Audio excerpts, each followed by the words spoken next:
Subscribe कीजिए Gurukul hub channel को और बेल आइकन को दबाइए देखने के लिए लेटेस्ट एजुकेशनल वीडियो सबसे पहले।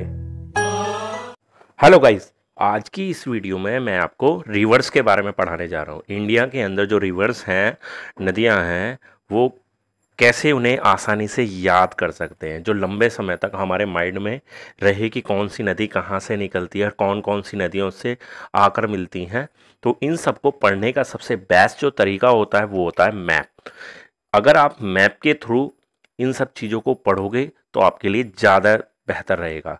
अच्छा, अब मैप्स या तो आप बाज़ार से कोई भी एटलस, कोई भी अच्छा एटलस आप बाज़ार से परचेज़ कर सकते हो। अगर आप बाज़ार से नहीं खरीदना चाहते तो आप अपने मोबाइल, एंड्रॉयड मोबाइल या लैपटॉप के ज़रिए भी अच्छे से पढ़ सकते हो। बस आपको क्या करना है, गूगल के अंदर सर्च करना है इंडिया रिवर्स मैप, और इंडिया रिवर्स मैप आपके सामने बहुत सारे खुलकर आ जाएंगे।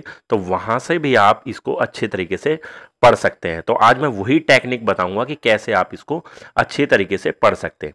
देखिए, हमारे पास जो मैप खुला हुआ है वो इंडिया का है और जिसमें इंडिया की मेजर रिवर्स बताई गई हैं। अब यहाँ पर अगर देखते हैं हम कि गंगा गंगा देखिए बीच में आपको दिखाई दे रही होगी यहाँ पर गंगा, और गंगा जो निकलती है गंगोत्री हिमनद से निकलती है।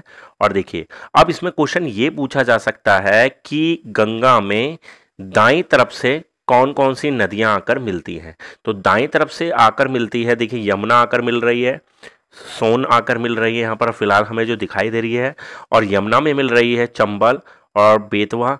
ठीक, और अगर बाईं तरफ की बात करें गंगा में गोमती नदी आकर मिल रही है, घाघरा नदी आकर मिल रही है, गंडक नदी गंगा में मिल रही है और कोसी नदी मिलती है। ठीक, और इसी तरह से अगर बात करें ब्रह्मपुत्र नदी की, तो ब्रह्मपुत्र नदी सांगपो, जिसे सांगपो नदी भी कहा जाता है, वो तिब्बत से निकलकर, देखिए ऊपर आप देख सकते हैं व्हाइट कलर का जो दिखाया हुआ है वहां पर सांगपो लिखा हुआ है। ठीक, ब्रह्मपुत्र, तो वो जब इंडिया में एंटर करती है तो वहां पर उसे लोहित नदी मिलती है। ठीक है, फिर असम में ब्रह्मपुत्र हो गई और उसमें मानस, तिस्ता आदि नदियां मिल गई और आगे चलकर यही नदियां, सभी नदियां गंगा में विलीन हो जाती हैं। ठीक, और बाद में जाकर वो बंगाल की खाड़ी में सुंदरवन का डेल्टा बनाते हुए गिर जाती हैं। तो इस तरीके से अगर आप मैप के थ्रू पढ़ोगे तो आपको निश्चित रूप से काफ़ी सारी नदियों के बारे में आपको जानकारी मिल जाएगी, और ये सारी नदियां पश्चिम से पूरब दिशा की ओर बह रही हैं। जितनी भी नदियों की बात करी है मैंने, ठीक है, पश्चिम से पूरब की दिशा की ओर बह रही है और गंगा नदी में मिलकर बंगाल की खाड़ी में गिर जाती हैं। अगर हम ऊपर की तरफ बात करें मैप में, तो देखिए सबसे ऊपर इंडस नदी, फिर झेलम नदी, चेनाब नदी, रावी नदी, व्यास नदी, सतलुज नदी, और सारी की सारी नदियां जाकर इंडस नदी में मिल गई हैं पाकिस्तान के अंदर। पाकिस्तान में जब ये प्रवेश करती हैं तो तीनों नदियां इंडस नदी में मिल जाती हैं और तब ये जाकर कराची के पास जाकर अरब सागर में गिर जाती हैं। तो इस तरीके से हम याद कर सकते हैं। अब आपसे क्वेश्चन पूछा जाए कि सिंधु नदी में इनमें से कौन सी नदी मिलती है, तो वहां पर 4 ऑप्शन दे देगा आपको। ठीक है, तो आप बता सकते हैं मैप के थ्रू, क्योंकि मैप आपके माइंड में बहुत ही ज़्यादा समय तक सटीक आपकी मेमोरी में फिट हो जाता है। जबकि आप किसी चीज़ को अगर याद करते हैं तो वो आपके माइंड में ज़्यादा देर तक, ज़्यादा समय तक आपके माइंड में नहीं रह पाएगा। तो ये मुझे सबसे बेस्ट तरीका लगता है, ज्योग्राफी को पढ़ने का सबसे बेस्ट तरीका लगता है। और ज्योग्राफी में मैं नदियों के अलावा और भी चीज़ें आपको पढ़ाऊंगा। ठीक है गाइस, तो ये पढ़ा हमने अभी गंगा के बारे में, गंगा से रिलेटेड नदियां, ब्रह्मपुत्र से रिलेटेड नदियां, और यहाँ पर इंडस यानी कि सिंधु नदी से रिलेटेड नदियां। ठीक है, अब आगे चलते हैं और मैं आपको दिखाता हूं। देखिए नीचे की तरफ, अगर साउथ की बात करें, प्रायद्वीपीय भारत की बात करें, तो यहां पर आप देख सकते हैं सबसे नीचे है कावेरी नदी, ठीक है, पेरियार नदी, फिर पालार नदी। ठीक, तो ये सब नदियां इसमें मिल रही हैं। कृष्णा नदी की बात करें तो तुंगभद्रा नदी, कृष्णा, ठीक है, भीमा नदी इसी में मिल रही है। गोदावरी नदी के ऊपर बात करें तो उसमें इंद्रावती नदी मिल रही है। ठीक है, और उसमें मिल रही है, आप देख सकते हैं यहाँ पर वैप गंगा, महानदी ऊपर की तरफ आपको दिखाई दे रही है, उसमें तेल नदी, ठीक है, और ब्रह्मणी नदी। तो ये सब इसकी सहायक नदियां हो जाती हैं जो इसमें मिल जाती हैं, और ये सारी की सारी नदियां भी पश्चिम से पूरब की तरफ बहती हैं और बंगाल की खाड़ी में गिर जाती है। और ऊपर की बात करें तो ऊपर देखिए नर्मदा और ताप्ती नदी बिल्कुल एक साथ पैरेलल चल रही हैं, और ये सब नदियां अरब सागर में गिर जाती हैं, दोनों नदियां, ठीक है। तो इस तरीके से आप इस नदियों से रिलेटेड जो क्वेश्चन आता है, एक क्वेश्चन या दो क्वेश्चन जो भी आपके एग्जाम में आता है, तो आप इजीली पढ़ सकते हैं और आसानी से उसका आंसर दे सकते हैं, ठीक है गाइस। अब मैं आपको इन नदियों के बारे में पूरी डिटेल बताता हूं कि किस नदी की कितने किलोमीटर लंबाई है और कहां से निकलती है और कहां गिरती है, ठीक है। तो जैसे कि आप देख रहे हैं, इंडस नदी 3100 किलोमीटर लेंथ हो जाती है, 3,21,290 स्क्वायर किलोमीटर एरिया में चलती है। ओरिजिनेट होती है इन तिब्बत कैलाश रेंज से 5080 मीटर की ऊंचाई से, और कहाँ पर एंड हो जाता है, अरेबियन सी। और प्लेस बेनिफिटेड मतलब कौन कौन से क्षेत्र को ये फायदा देती है, तो वो है इंडिया और पाकिस्तान, ठीक है। उसके बाद आप बात देखते हैं हम गंगा नदी भगीरथी 2480, भारत में बहने के आधार पर सबसे लंबी नदी मानी जाती है गंगा नदी, 3,37,000 स्क्वायर किलोमीटर को लाभान्वित करती है। गंगोत्री हिमनद से निकलती है बे ऑफ बंगाल में, ये खत्म हो जाती है। उत्तर प्रदेश, उत्तराखंड, बिहार और वेस्ट बंगाल को पूरी तरह से बेनिफिट पहुंचाती है।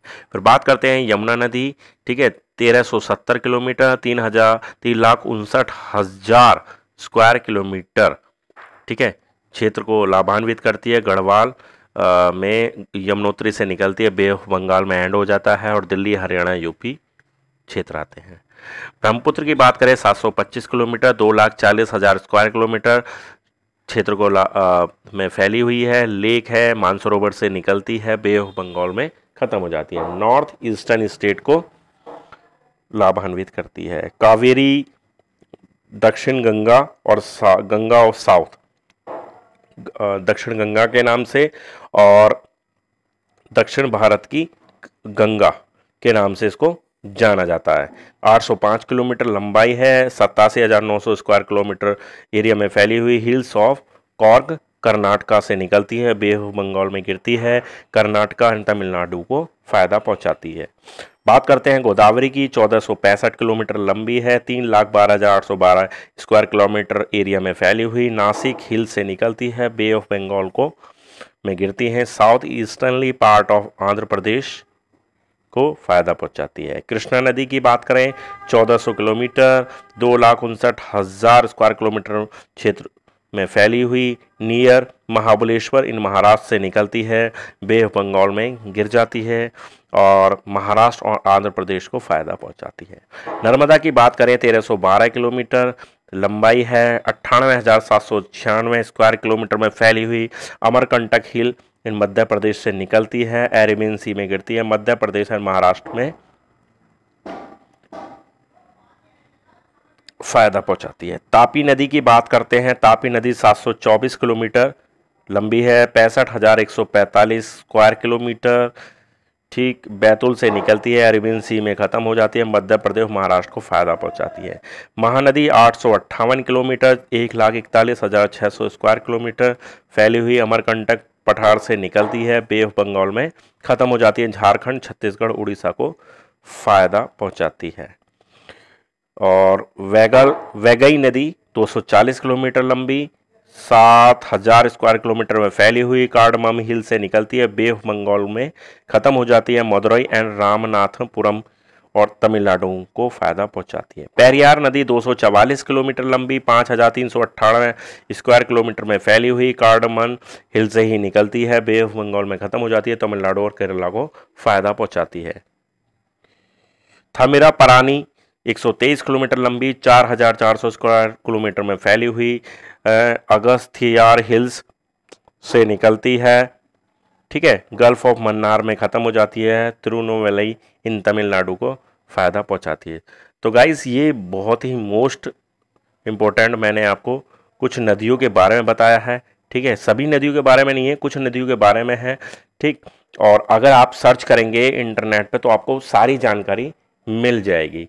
तो बस मेरा तो आपको बस मोटिव यही था कि आपको बताना कि किस तरह से आप इन चीज़ों के बारे में, नदियों से रिलेटेड आप तैयारी कर सकते हैं। ज्योग्राफी, हिस्ट्री, पॉलिटी, इकोनॉमी की जितने से ज़्यादा मेरी तरफ से आपके लिए हेल्प हो सकेगी, मैं आपको अपनी वीडियो के जरिए आपको निश्चित रूप से उपलब्ध कराऊंगा। बस आप मेरे चैनल से जुड़े रहिए, मेरी वीडियो को वॉच करते रहिए, आपको निश्चित रूप से मैं फ़ायदा पहुंचाने वाला हूं।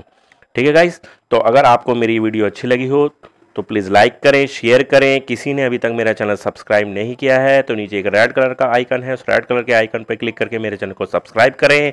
और सब्सक्राइब करने के बाद आपको एक बेल आइकन दिखाई देगा, उस बेल आइकन पर क्लिक करें, क्योंकि ऐसे ही काम की वीडियो, जीके से रिलेटेड और मैथमेटिक्स के चैप्टर से रिलेटेड वीडियो मैं निश्चित रूप से डेली लेकर आता हूं, तो उसका नोटिफिकेशन आपको ऑटोमेटिक मिल जाएगा। आपको मेरी वीडियो को सर्च नहीं करना पड़ेगा।